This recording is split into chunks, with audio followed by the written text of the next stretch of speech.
How can we bring the 5 ways light decides circadian rhythm into 9 practical steps which we can build into our daily life?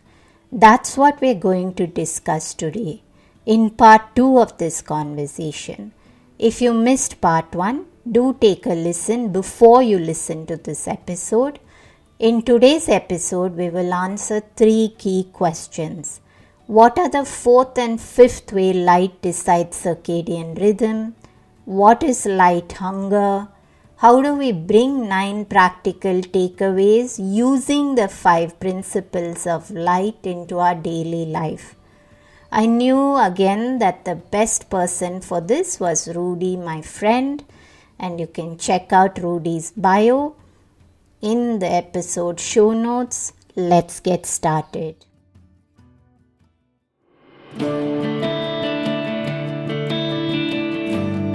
Hey everyone, I'm Deepa, light functional medicine practitioner, author and yogini, and you're listening to the Sleep Whisperer podcast, the only sleep podcast with conversations and meditations.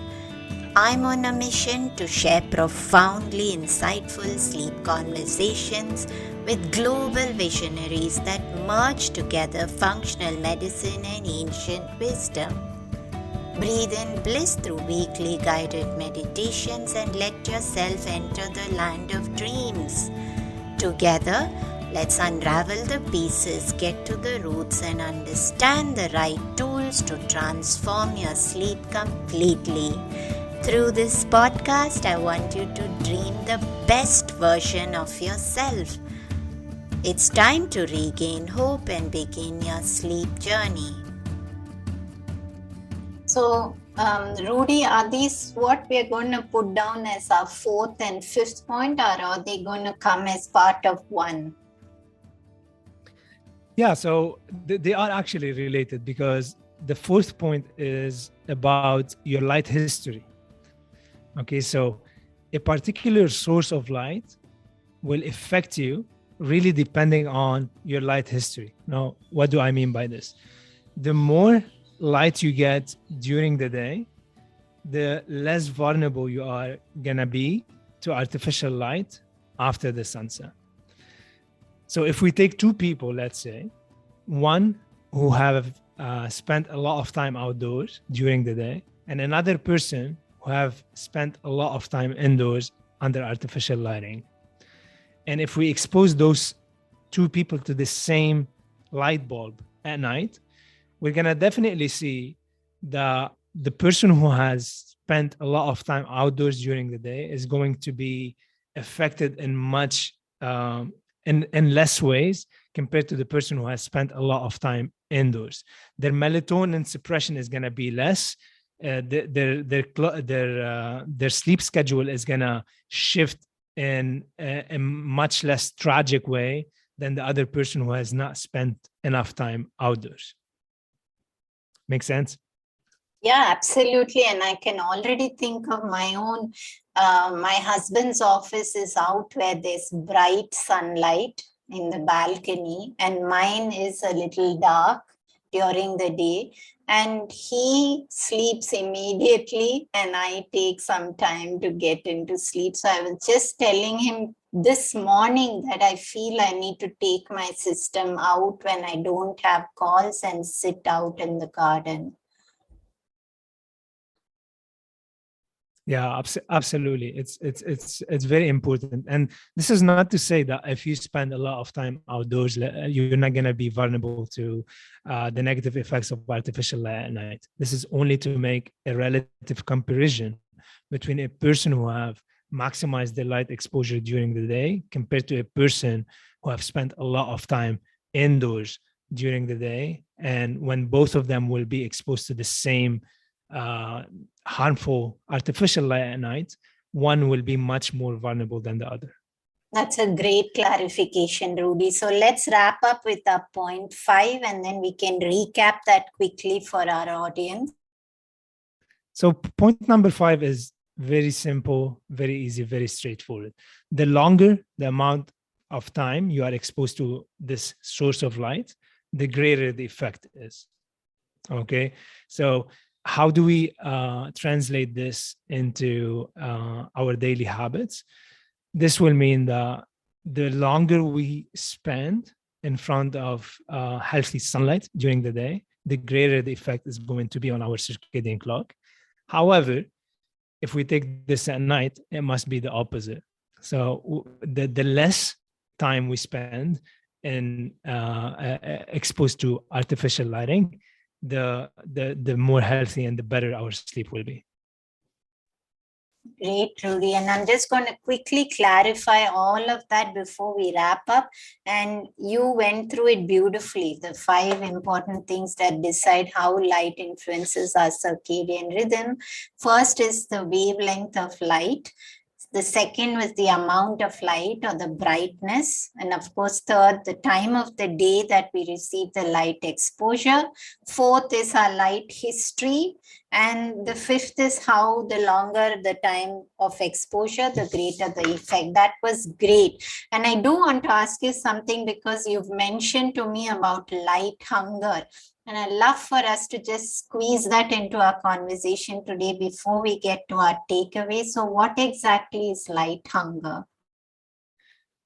So light is the most powerful force that shapes and molds every aspect of our biology. And Albert Einstein taught us through the law of relativity, E = mc squared, that light and matter are exactly the same thing, and that light is continuously being transformed into matter. And why is that very important? Because every cell in our body is thirsty to get this light first thing in the morning.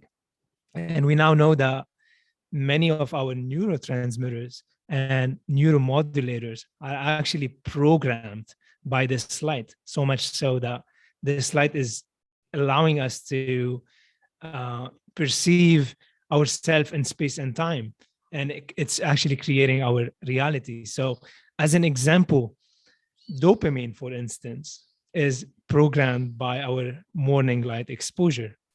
And dopamine is this miraculous molecule that gives us the inspiration and the motivation to go after what we want in life, to seek novelty, to go through difficulties and achieve the things that we really want to achieve. Back in the days, when our ancestors used to wake up in the morning, they would notice that they have the need to bring water or to bring food. And this need is coined to how the molecule dopamine works, because based on this need, based on this realization, dopamine is what gives you the ability to move, to sit straight and pay attention to danger and to go and thrive. And dopamine is so much related also to our sunlight exposure, because if we think about it from an evolutionary perspective, our ancestors, if they wanted to be successful hunters and gatherers, if they wanted to be productive, they needed to wake up at dawn, before the sunrise, and they needed to be active during sunlight hours. So when we expose ourselves to morning sunlight, it actually increases our dopamine in a very sustainable way, which is much different than the dopamine hits that we are getting programmed to in our modern life from social media or from artificial blue light that shines on your face. And the only difference is that when this happens from unnatural sources like social media or blue light or pornography or all of these ways that people go and try to seek dopamine in a dysfunctional way, it actually creates this massive peak in dopamine that is very fast, followed by a drop. And anytime there's a massive peak that is very fast, it actually drops the baseline of dopamine that we have in our body, which will also mean that we are going to become much less happy, much less energized, and much more addicted to increasing our dopamine in a fast way like this. So all of this is to say that nature increases our dopamine in a much different way than artificial light does. It does it in a much more sustainable way, and in a way that enable us to sustain ourselves and thrive and to achieve without being addicted to certain behaviors that we are coming to become addicted to in nowadays life. And this is only one example of how every cell and every neurotransmitter in our body is actually hungry to get this morning sunlight. And when we don't get it, when we stay indoors in an artificially lit environment that is not rich enough, that is not bright enough to stimulate our cells and neurotransmitters in the right way, what happens is, as the day passes and the body does not get that light, we are subconsciously programmed to be wanting that light, to be wanting to feel good, to be wanting this dopamine. So what happens is we arrive at night and we feel completely unsatisfied. We feel completely disappointed. And subconsciously, we start seeking those different sources that will emit light, though at the wrong time of the day. And while this might feel good at a short-term level, when we expose ourselves to this computer or TV or whatever, because we have not exposed ourselves to enough light in the morning, because we are feeling this light hunger, and we are seeking to satisfy that light hunger with anything that we could. We start gorging on this artificial light at night, and unfortunately this really destroy our ability to heal, repair, and rejuvenate at night. And it will lead us also to wake up the following morning with much less dopamine in our system, and therefore it will lower our cognition. It will affect our memory, and it will lead us to wake up with this intense feeling of disappointment. Beautiful, Roudy. And I think the way you differentiated, because it's not that dopamine is bad, and the way you differentiated that brought my attention completely back to blood sugar, and how there's a huge difference between eating the whole foods and the refined sugars that came much later, and that whole spiking and crashing. And it was so similar to that. And of course, sugar itself is related so much to dopamine. And but I know that we're almost out of time, so I want us to wrap this up with, how do we bring practical takeaways to our listeners on how to use all this information we spoke about today on these 5 things that decide how light influences our circadian rhythm? How do we put it all together into our daily life?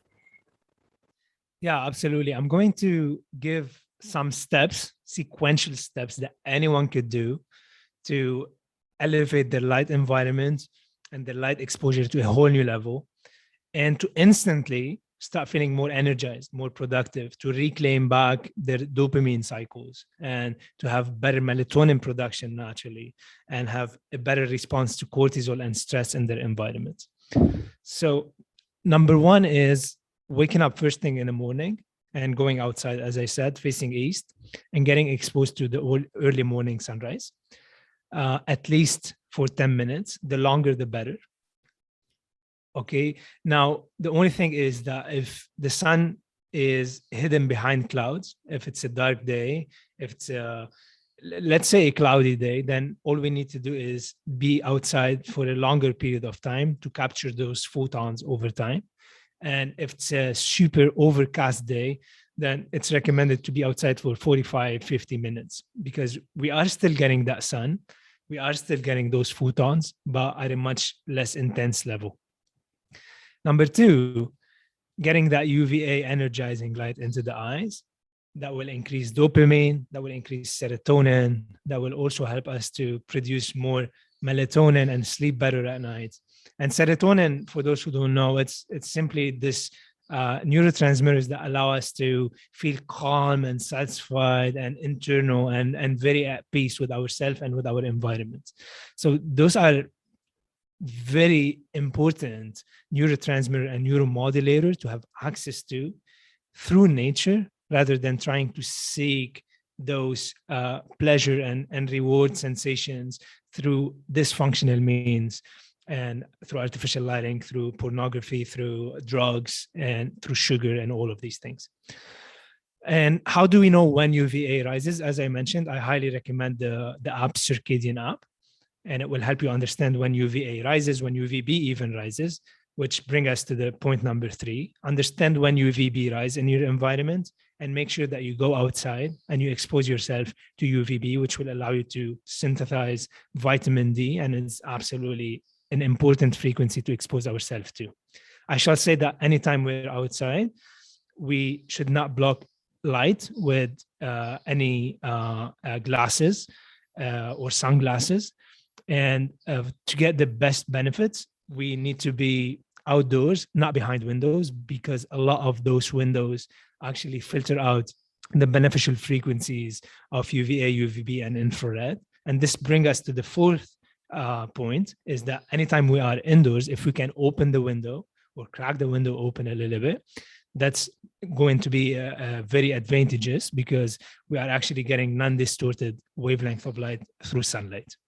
Point number 5 is when we are indoors and exposing ourselves to artificial lighting from devices or from LED bulbs and fluorescence, then wearing glasses like the VivaRays daytime glasses, which are specifically engineered to decrease the sharpness of this 455 nanometer that we spoke about early in the podcast. And it's not, unlike other blue blocking glasses, it does not eliminate blue light, because you now understand that we need this blue light during the day. It makes it more balanced and more proportionate with the other frequencies of colors.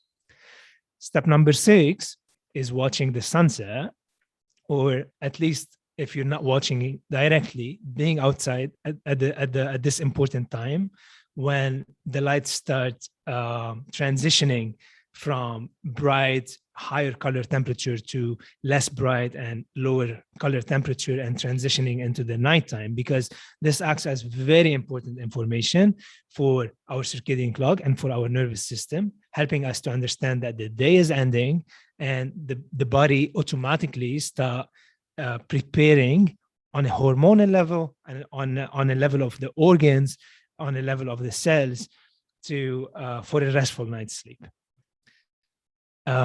Step number, are we on 6 or 7? 7. Okay, step number 7 is coming back home and making sure that you're not exposing yourself to the second sun, which will again confuse your body into thinking it's daytime, and it will mess up all of the steps that you've done before. So making sure that you come back home, you wear your evening glasses, which, let's see if I have them here. No, I don't have them here. But those glasses are not like the one Deepa are wearing. They are designed to actually mimic the color temperature of the bonfire, and they block 100% of the blue, but only the highest frequency green. And they are advantageous because you could still wear them and do your evening activities, do your work without feeling very sleepy. And they will help you transition from daytime to nighttime. And lastly, step number 8 is 1 hour before bed, transitioning into the nighttime glasses, which Deepa is wearing right now. And those block 100% of the blue and the green. And as I mentioned before, they decrease the brightness by 15 times to help the brain to understand that it's completely dark outside, maximizing melatonin production, growth hormone, and preparing the body for a restful night's sleep. And last step is step number 9, going to the bedroom, making sure that it's pitch dark as you could possibly make it. If I do recommend blackout curtains, if you don't have access to those. An easy solution, which I love so much because I could take with me anywhere I go, is our organic cotton 3-dimensional blackout mask. It saves my life anytime I'm traveling. I love it because I'm moving a lot, so I'm not taking the curtains with me every time I move. Lovely, Rudy. And I know that I just have you for another 2 minutes. Where can people go? And of course, if they scroll down to the episode, they can click and go buy the glasses. And just to remind our listeners also that you spoke about the Circadian app, and I think you're talking about Bastion's app.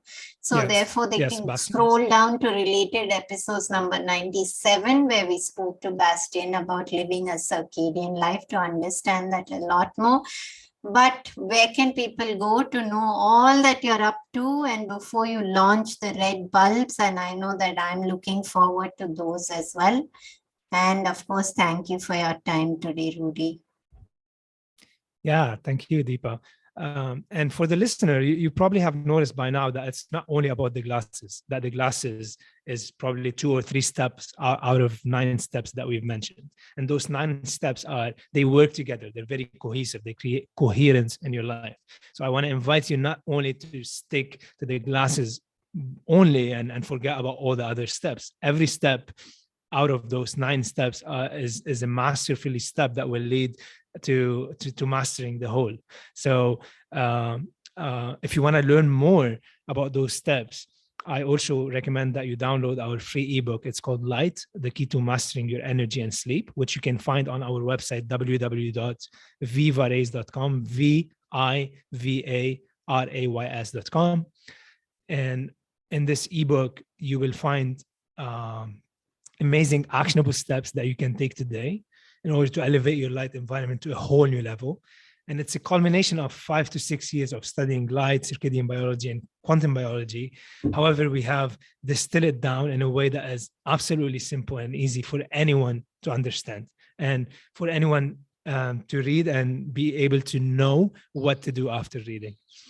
And also to check out our glasses, visit our website, and you could follow us on Instagram and Facebook, where we share a lot of our educational material, where we are continuously updating our community about the latest things that we're discovering about light and how it affects our biology, and some new action steps that we could integrate in our life to improve the quality of our life and our sleep.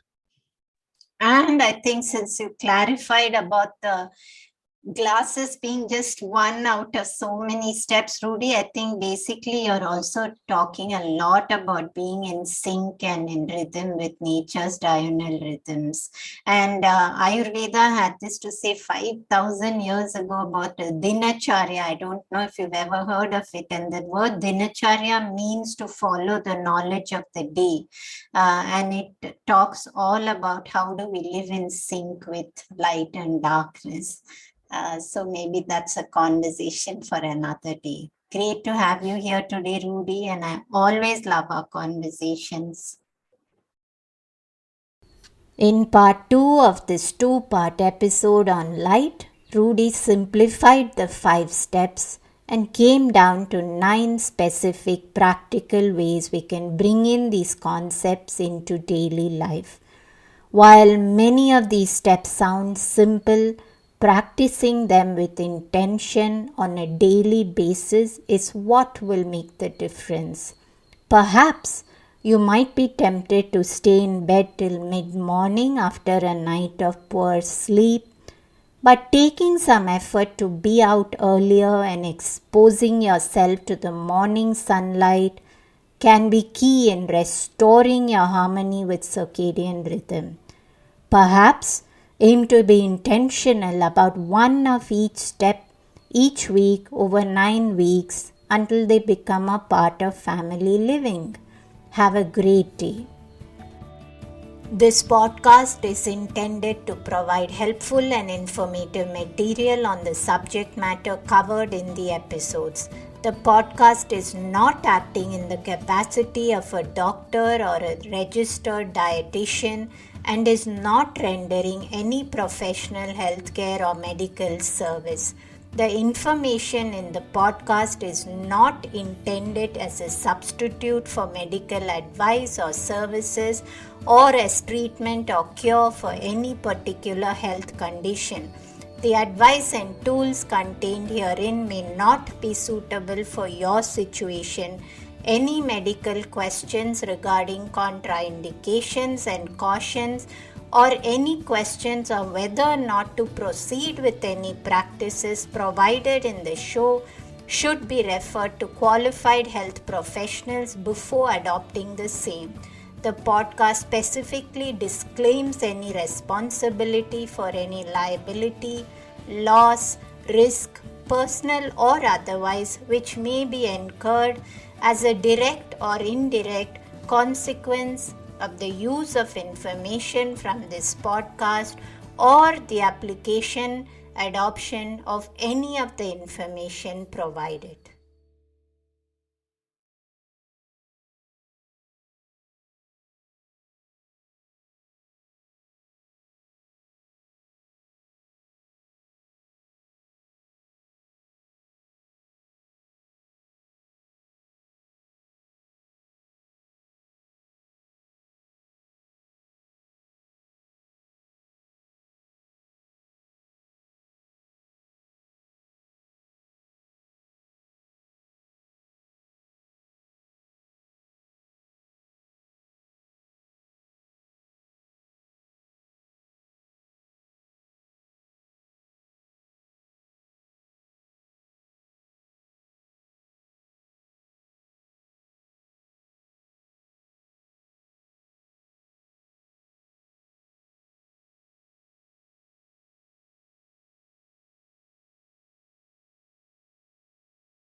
Hi everyone, I hope you enjoyed the show today. Just a reminder that this podcast is for information purposes only.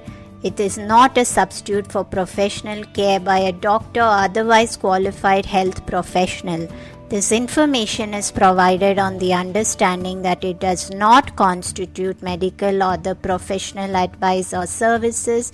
If you are looking for personal help on your health journey, do seek out a qualified professional. Please do make your own healthcare decisions based upon your research and in partnership with a qualified healthcare professional. It is in no way intended as medical advice or a treatment or cure for any condition. Be sure to always directly work with a qualified practitioner before making any changes to your diet or lifestyle that may feel out of your realm of comfort or understanding. If you are looking for an allied functional medicine practitioner, do seek out more information on www.phytothrive.com. It is important that you have someone who is qualified and understands your health personally in order to provide adequate care, especially when it comes to chronic health conditions. Be sure to subscribe to the Sleep Whisperer podcast on your favorite podcast app to get each episode as soon as it launches.